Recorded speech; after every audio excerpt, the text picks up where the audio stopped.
بسم اللہ الرحمن الرحیم۔ میں محمد رضا نقشبندی، آپ سماعت فرما رہے ہیں چینل داستان نگر۔ اس سے پہلے آپ اس داستان نگر میں کم سن سپہ سالار محمد بن قاسم کی ولولہ انگیز داستان کی 16 قسطیں سماعت فرما چکے ہیں۔ آئیے قسط نمبر 17 آپ کی سماعتوں کی نظر کرتا ہوں۔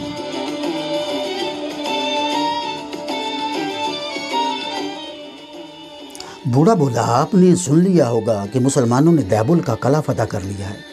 جب وہ وہاں سے نیرون کی طرف بڑھے تو وہاں کے راجہ سامنی نے ان سے صلح کر کے اپنے ملک اور اپنی رعایا کو بچا لیا۔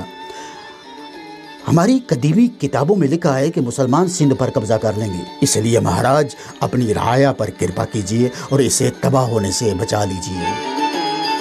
مسلمانوں کا سردار محمد بن قاسم ہے اور اسے حجاج نے، جو بلاد شرقیہ کا وائسرائے ہے، یہ حکم دیا ہے کہ جو تم سے صلح کرنا چاہے اس کی طرف صلح کا ہاتھ بڑھا لو۔ انداتا، یہ مسلمان عہد کے پورے ہیں، جو وعدہ کر لیتے ہیں، اقرار کر لیتے ہیں، اسے پورا کرتے ہیں۔ بجہرہ جوش و غضب سے بل کھا رہا تھا اور غیظ بھری نظروں سے بوڑھے کو دیکھ دیکھ کر اپنے دانت پیستا چلا جا رہا تھا۔ بوڑھا چپ ہوا تو اس نے غضبناک ہو کر کہا، تم مسلمانوں کی تعریف کر رہے ہو؟ بڑے شرم کی بات ہے۔ یہ ایک ہندو جو حقیقت میں ہندو ہے کبھی ایک مسلمان کی تعریف نہیں کر سکتا۔ سنو، میں ہندو ہوں، راجپوت ہوں، میں عہد کرتا ہوں کہ کبھی مسلمانوں سے صلح نہیں کروں گا، ان سے لڑوں گا، یا تو ان کو مار بگا دوں گا یا لڑتے لڑتے خود اپنی جان دے دوں گا۔ میں تم سب سے بھی یہی کہوں گا کہ تم سب اپنے اپنے ملک، اپنی قوم، اپنے مذہب کو بچانے کے لیے سینہ سپر ہو جاؤ، بہادری سے میدان میں نکل آؤ، صلح کا خیال چھوڑ دو، بولو تم کو میری یہ بات منظور ہے؟ ابھی کسی نے کوئی جواب نہیں دیا تھا کہ ایک طرف سے آواز بلند ہوئی، اللہ اکبر۔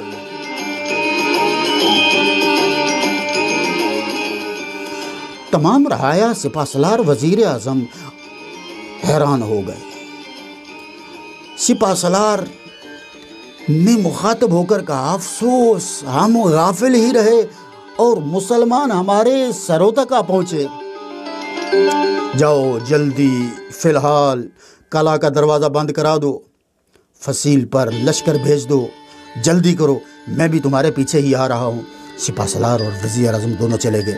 اب بجہرہ نے رعایا سے خطاب کر کے کہا، میرے وفاداروں، یہ وقت باتیں کرنے کا نہیں ہے، دشمن سر پر آ گیا ہے، اگر فوراً ہی صلح کی کوشش کی گئی تو شاید وہ نہ مانے، اس لیے کچھ دیر انتظار کرو اور اس قلعہ کو بچانے کے لیے تیار ہو جاؤ۔ تم بہادر ہو، بہادروں کی اولاد ہو، اپنے آبا کی بہادری کی، عزت کے، مرتبے کے مقام پر جو انہیں حاصل تھا انہیں داغ نہ لگاؤ، دھبا نہ لگاؤ۔ لوگوں کی سمجھ میں یہ بات آ گئی، وہ راجہ بجہرہ کی جے کے نعرے بلند کرتے ہوئے چلے گئے۔ اب راجہ نے گھوڑا طلب کیا اور جب گھوڑا آ گیا تو اس پر سوار ہو کر چند سواروں کے ہمراہ قلعہ کی فصیل کی طرف روانہ ہو گیا۔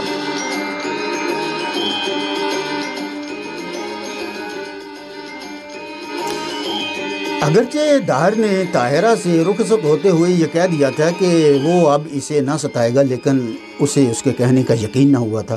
وہ خوب اچھی طرح جانتی تھی کہ داہر خدا پرست نہیں ہے بلکہ مشرک ہے، اور مشرک لوگ کبھی بھی سچ نہیں بولا کرتے۔ وہ خوب جانتی تھی کہ داہر خدا پرست نہیں بلکہ مشرک ہے اور جھوٹ اس کو گھٹی میں ملا ہوا ہے۔ حقیقت بھی یہی ہے کہ جو لوگ عبادت کرتے ہیں وہ اپنے معبود یعنی خدا سے ڈرتے ہیں۔ اس ڈر کی وجہ یہ ہے کہ وہ خوب جانتے ہیں کہ ایک دن انہیں خدا کے سامنے حاضر ہونا ہے۔ خدا نیکیوں اور بدیوں کا حساب کرے گا۔ خدا نیکیوں اور بدیوں کا حساب کرے گا، اعمال تولے جائیں گے، نیکی کرنے والے جنت میں داخل ہوں گے اور بدی کرنے والے ہمیشہ ہمیشہ کے لیے جہنم میں ڈال دیے جائیں گے۔ اس لیے یہی وہ وجہ ہے کہ خدا کی عبادت کرنے والا ہمیشہ سچ بولتا ہے، ڈرتا ہے کہ مبادا دروغ گوئی کی پاداش میں دوزخ میں نہ ڈال دیا جاؤں۔ لیکن جو لوگ بتوں کی پوجا کرتے ہیں وہ خدا کو کیا جانے، اور جو خدا کو نہ جانتے ہوں وہ جھوٹ اور سچ میں کیا تمیز کر سکتے ہیں۔ اس لیے طاہر کو طاہر کی اس بات کا یقین نہیں تھا، بلکہ وہ اس کی طرف سے مشکوک رہی، لیکن وہ اس کے محل میں تھی، مشکوک رہنے پر کیا کر سکتی تھی سوائے اس کے کہ رب العالمین اس کی ناموس کی حفاظت فرماتا رہے۔ چنانچہ وہ ہر نماز کے بعد گڑ گڑا کر دعا مانگتی، کہتی یا الہ العالمین میری ناموس کو بچانا، بے آبرو ہونے سے پہلے مجھے دنیا سے اٹھا لینا۔ احتیاطاً وہ سوتے جاگتے اٹھتے بیٹھتے اپنے پاس خنجر رکھتی تھی۔ اس نے ایک دن لادی کو دیکھا، اس کا کمرہ لادی کے کمروں کے قریب ہی تھا۔ اسے افسوس ہوا کہ رانی لادی بھی آ بھی گئی تھی اور اس سے ابھی تک ملی نہیں تھی۔ چونکہ وہ ہر وقت اپنے کمرہ میں رہتی تھی، اس لیے اسے یہ معلوم نہ ہو سکا کہ رانی لادی کب اپنے کمرے میں واپس آئی، کب اس کا سفر ختم ہوا۔ جب وہ دوپہر کا کھانا کھا کر بیٹھی تو لادی آئی۔ اس وقت وہ بہترین آبدار موتیوں کی مالائیں اس قدر پہنے ہوئے تھی کہ تمام سینہ اور سارا گلا ان موتیوں کی مالاؤں سے بھرا ہوا تھا۔ ایک تو وہ تھی ہی حسین، دوسرا ان چمکدار موتیوں نے اس کے حسن کو اور بھی جگمگا دیا تھا۔ لادی مسکراتے ہوئے طاہرہ کی طرف بڑھی، طاہرہ بھی اسے دیکھتی ہوئی اٹھ کھڑی ہوئی، مسکرا کر اس کی طرف بڑھی۔ دونوں نہایت تپاک سے بغل گیر ہو کر ملی۔ لادی نے کہا طاہرہ اچھے کپڑے پہننے سے تم کس قدر خوبصورت معلوم ہونے لگی ہو۔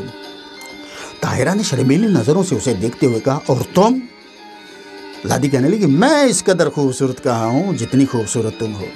طاہرہ بولی خوب راجہ تم پر فریفتہ ہے، رعایا تم کو پیار کرتی ہے، جو تم کو دیکھ لیتا ہے تمہارا ہی گرویدہ ہو جاتا ہے، اور پھر تم اپنے آپ کو خوبصورت نہیں سمجھتی۔ لادی نے ٹھنڈا سانس بھرتے ہوئے کہا کاش میں ایسی ہوتی۔ طاہرہ نے اسے دیکھ کر کہا تم نے ٹھنڈا سانس کیوں بھرا؟ لادی کہنے لگی کچھ نہیں طاہرہ، میرے پیچھے یہاں پر کوئی نیا واقعہ تو نہیں ہوا؟ طاہرہ کہنے لگی اور تو مجھے کچھ خبر نہیں، کیونکہ میں کون سا اپنے کمرے سے زیادہ باہر نکلتی ہوں، اور نہ ہی کوئی میرے پاس آتا جاتا ہے، مگر ہاں ایک دن۔ لادی طاہرہ کی طرف دیکھ رہی تھی۔ طاہرہ کے چپ ہونے سے اس کے دریافت کیا کہ ہاں بتاؤ کیا ہوا؟ طاہرہ نے شرماتے ہوئے کہا کہ راجہ داہر میرے کمرے میں آ گھسا تھا۔ لادی کہنے لگی ضرور آئے ہوں گے، لیکن یہ تو بتاؤ پھر کیا ہوا؟ طاہرہ بولی وہ میرے ساتھ زیادتی کرنے آیا تھا، میری چادر عفت کو تار تار کرنے آیا تھا، لیکن ایسے میں ایک جوگن آ گئی۔ لادی کہنے لگی جوگن یا ماتا جوگنی؟ طاہرہ بولی ہاں وہی جوگن، اس نے آ کر مجھے راجہ داہر کی دست برد سے بچایا ہے۔ لادی نے افسوس کرتے ہوئے کہا ایشور جانے میرے سوامی کو کیا ہو گیا ہے، شاید دیوتاؤں نے انہیں چھوڑ دیا ہے اور وہ اس کی بات کو نہیں سمجھتے کہ جو کسی کے ساتھ جیسا سلوک کرتا ہے خود اسی کے ساتھ ویسا ہی پیش آتا ہے۔ طاہرہ یہ تو قدرت کا قانون ہے، کہیے آپ دعا مانگیں؟ لادی بولی نہیں۔ طاہرہ نے پوچھا کیوں؟ لادی کہنے لگی اس لیے کہ دعا کا بہانہ کر کے مجھے یہاں سے لے جایا گیا تھا۔ یہ کس لیے؟ اب لادی نے چندر کے ہمراہ جانے اور اس کے زیادتی کرنے، محمد بن قاسم کے آ کر بچانے کا تمام واقعہ طاہرہ کو سنایا۔ طاہرہ کہنے لگی چندر کو کبھی یہ جرت نہ ہوتی اگر وہ راجہ خود سیاہ کار نہ ہوتا۔ لادی کہنے لگی ہاں درست کہتی ہو، یہی بات ہے۔ طاہرہ بولی محمد بن قاسم نے آپ سے کچھ بات کی؟ لادی کہنے لگی ہاں کہا ہے۔ طاہرہ نے پوچھا کیا؟ لادی بولی انہوں نے کہا ہے کہ طاہرہ سے میرا اور تمام مسلمانوں کا سلام کہہ دینا کہ ہم مسلمانوں کو اور اسے چھڑانے کے لیے آئے، اور جب تک چھڑائیں گے نہیں ہندوؤں کی جان نہیں چھوٹے گی۔ طاہرہ نے اطمینان کا سانس لیتے ہوئے کہا خدا کا شکر ہے کہ مجھے اطمینان ہے کہ وہ ہمیں رہائی دلا کر ہی آرام سے بیٹھیں گے۔ لادی نے مسکرا کر کہا مگر تم نے تو یہ سنا ہی نہیں کہ محمد بن قاسم کی عمر کیا ہے؟ طاہرہ کہنے لگی میں نے اسے کون سا دیکھا ہے، کتنی کی عمر کا ہوگا؟ لادی کہنے لگی ابھی بالکل لڑکا ہے، داڑھی اور مونچھیں بھی پوری طرح باہر نہیں نکلی، زیادہ سے زیادہ 17 سال کی عمر کا ہوگا۔ طاہرہ بولی کافی عمر ہے، مگر آپ نے یہ بات کیوں کہی؟ لادی کہنے لگی اس لیے کہ وہ ابھی بچہ ہے، میدان کارزار میں نکل کر لڑنے کی اس کی عمر نہیں ہے۔ طاہرہ نے لادی کے روشن چہرے کی طرف دیکھتے ہو اور پھر کس قابل ہے؟ لادی بولی ابھی تو وہ صرف اس قابل ہے کہ محلوں میں کھیدے کودے۔ طاہرہ نے جواب دیا کہ مسلمان کا بچہ اور کھیلے کودے، ان کا کھیل کود جنگ و جدل ہے۔ مسلمان کے ہر بچے میں جوش جہاد کا جذبہ ہوتا ہے۔ مسلمان بچے تلواروں کے سائے میں پل کر جوان ہوتے اور پروان چڑھتے ہیں۔ جس دن مسلمانوں کے دلوں سے جہاد کا جذبہ جاتا رہے گا، اس دن ان میں بزدلی پیدا ہو جائے گی، اور اب تو ان سے دنیا ڈرتی ہے۔ اگر جذبہ جہاد ان کے دل سے نکل گیا تو یہ دنیا سے ڈرتے پھریں گے۔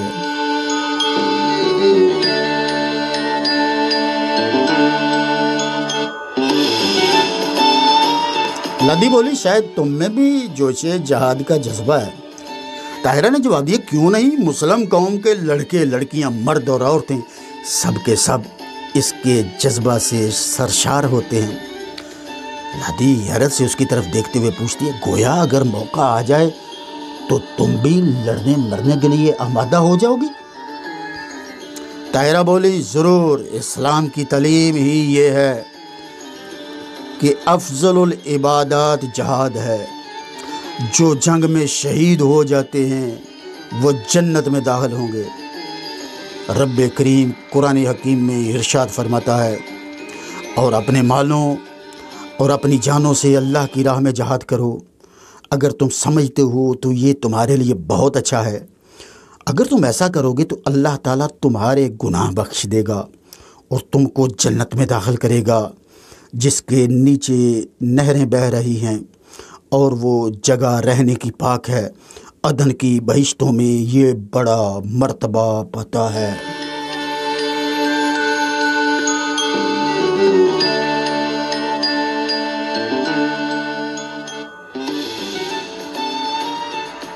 جس وقت طاہرہ نے قرآن حکیم کی آیات کا مفہوم اس کے سامنے رکھا تو لادی حیرت سے اس کا منہ تکنے لگی۔ طاہرہ نے کہا سوچو کون مسلمان ہے جو ان آیات اور ان بیانات صریحہ کے سامنے ہوتے ہوئے جہاد سے منہ موڑے اور لڑائی کی موت کو زندگی پر ترجیح نہ دے، اور دنیا کی تمام دل فریبیاں چند روزہ ہیں، آخرت باقی رہنے والی ہے۔ یہی ہم مسلمانوں کا عقیدہ ہے۔ اس لیے مسلمانوں کا بچہ ہر وقت دن ہو یا رات، پورب ہو یا پچھم، جہاد کے لیے تیار رہتا ہے۔ لادی نے اس سے سوال کیا طاہرہ کیسا شیریں کلام پڑھا ہے تو نے؟ یہ کلام کیسا تھا؟ طاہرہ جواب دینے لگی یہ قرآن حکیم کی آیات بینات تھی جو میں نے تمہارے سامنے پڑھی ہیں۔ لادی کہنے لگی قرآن شریف کیا ہے؟ طاہرہ نے جواب دیا خدا کا وہ کلام جو رب العالمین نے اپنے پیارے رسول حضرت محمد مصطفیٰ صلی اللہ علیہ وآلہ وسلم کے سینہ اطہر پر نازل کیا۔ لادی نے سوال کیا کہ تمہیں کیسے معلوم ہے کہ یہ کلام اللہ کا ہے، خدا کا ہے؟ طاہرہ بولی خدا نے خود اپنے مقدس کلام میں قرآن میں ارشاد فرمایا ہے اِنَّا نَحْنُ نَزَّلْنَا الذِّکْرَ وَإِنَّا لَهُ لَحَافِظُونَ۔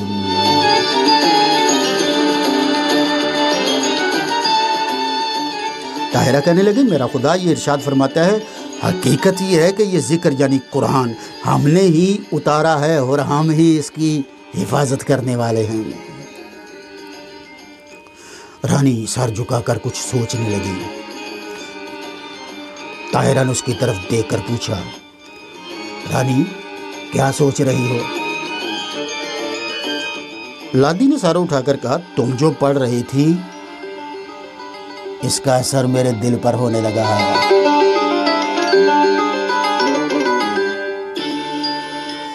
طاہرہ نے جواب دیا یہ خدا کا کلام ہے، ناممکن ہے کہ انسان توجہ سے اسے سنے اور پھر یہ کلام سننے والے کے دل پر اثر نہ کرے۔ لادی کہنے لگی تم ٹھیک ہو، لیکن کیا تم سمجھتی ہو کہ محمد بن قاسم اس تھوڑی عمر میں فتح یاب ہو جائے گا؟ اس پر طاہرہ نے جواب دیا اسے صرف میرا اللہ ہی جانتا ہے، لیکن میں یہ ضرور کہوں گی یا تو وہ فتح یاب ہوگا یا پھر شہید ہو جائے گا، صورت کچھ بھی ہو اللہ کے ہاں وہ کامیاب ہے۔ رانی لادی نے ٹھنڈا سانس بھرا، حیرت سے طاہرہ کو دیکھا۔ طاہرہ کہنے لگی آپ نے ٹھنڈا سانس کیوں بھرا ہے؟ لادی کہنے لگی اس لیے کہ محمد بن قاسم نوعمر خوبصورت لڑکا ہے، اگر مارا گیا تو کیا کیا ارمان اور حسرتیں اس کی دل ہی میں رہ جائیں گی۔ طاہرہ کہنے لگی مسلمان کی شہید ہونے سے بڑھ کر کوئی حسرت نہیں، شہادت ہے مطلوب و مقصود مومن، نہ مال غنیمت نہ کشور کشائی۔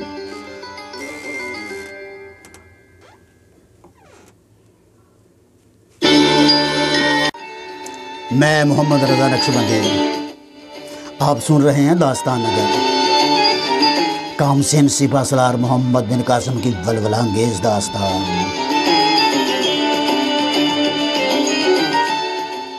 لادی کہنے لگی کہ میں نے ٹھنڈی سانس اس لیے بھری ہے کہ محمد بن قاسم نوعمر ہے، خوبصورت ہے، اگر مارا گیا تو کیا کیا ارمان اور حسرتیں اس کے دل میں رہ جائیں گی۔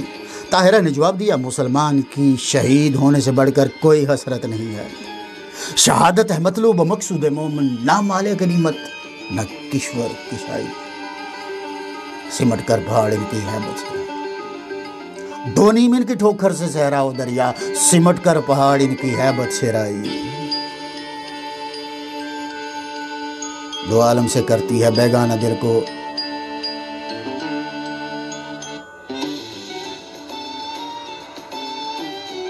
دو عالم سے کرتی ہے بیگانہ دل کو، عجیب چیز ہے لذت آشنائی، عجب چیز ہے لذت آشنائی۔ ایک مسلمان کی یہی تڑپ ہوتی ہے، طلب ہوتی ہے، تمنا ہوتی ہے کہ مر تو جانا ہی ہے، نہ جانے موت کیسی ہو، کس عالم میں آئے، کس صورتحال میں آئے، موت کے وقت کیفیت کیا ہو، لیکن موتوں میں سب سے آرام دہ موت شہادت کی موت ہے۔ یہ وہ موت ہے کہ جس کے پا لینے کے بعد قبر کے سوال تک نہیں ہوتے کہ قبر میں جانے والا اب امتحان کیا دے، وہ میدان جنگ میں امتحان تو دے آیا ہے۔ موت وہ طلب ہے جو خود نبیوں کے امام محمد مصطفیٰ صلی اللہ علیہ وآلہ وسلم کی زبان پر ہے۔ طاہرہ نے جواب دیا کہ مسلمان کی شہید ہونے سے بڑھ کر کوئی حسرت نہیں۔ لادی بولی تعجب ہے، مسلمان لڑائی کے اس قدر شائق ہیں؟ طاہرہ نے جواب دیا جس دن ہم میں سے یہ جذبہ جاتا رہے گا ہم بزدل ہو جائیں گے۔ لادی کہنے لگی کاش ہم ہندوؤں میں بھی ایسا جذبہ ہوتا۔ طاہرہ اس پر جواب دیتی ہے اگر ہندو اللہ تعالیٰ کو مانتے تو یہ جذبہ ان کے دلوں میں بھی پیدا ہو سکتا تھا۔ لادی کہنے لگی طاہرہ جب تو مذہبی گفتگو کرتی ہے تو تیرا چہرہ سرخ ہو کر بڑا ہی پیارا لگنے لگتا۔ طاہرہ نے شرمیلی نظروں سے اسے دیکھا اور کہا اور آپ؟ لادی کہنے لگی میرا پھر بتاؤں گی کھانے کا وقت ہو گیا ہے، آؤ چلتے ہیں پہلے کھانا کھا لیں۔ طاہرہ نے جواب دیا مگر میں ابھی آپ سے باتیں کرنا چاہتی ہوں۔ لادی کہنے لگی چھوڑو نا، آؤ چلتے ہیں پھر باتیں ہو جائیں گی۔ یہ کہتے ہی وہ اٹھی، طاہرہ بھی اٹھ کھڑی ہوئی اور وہ دونوں ہی اس کمرے سے نکل کر دوسرے کمرے کی طرف بڑھنے لگیں۔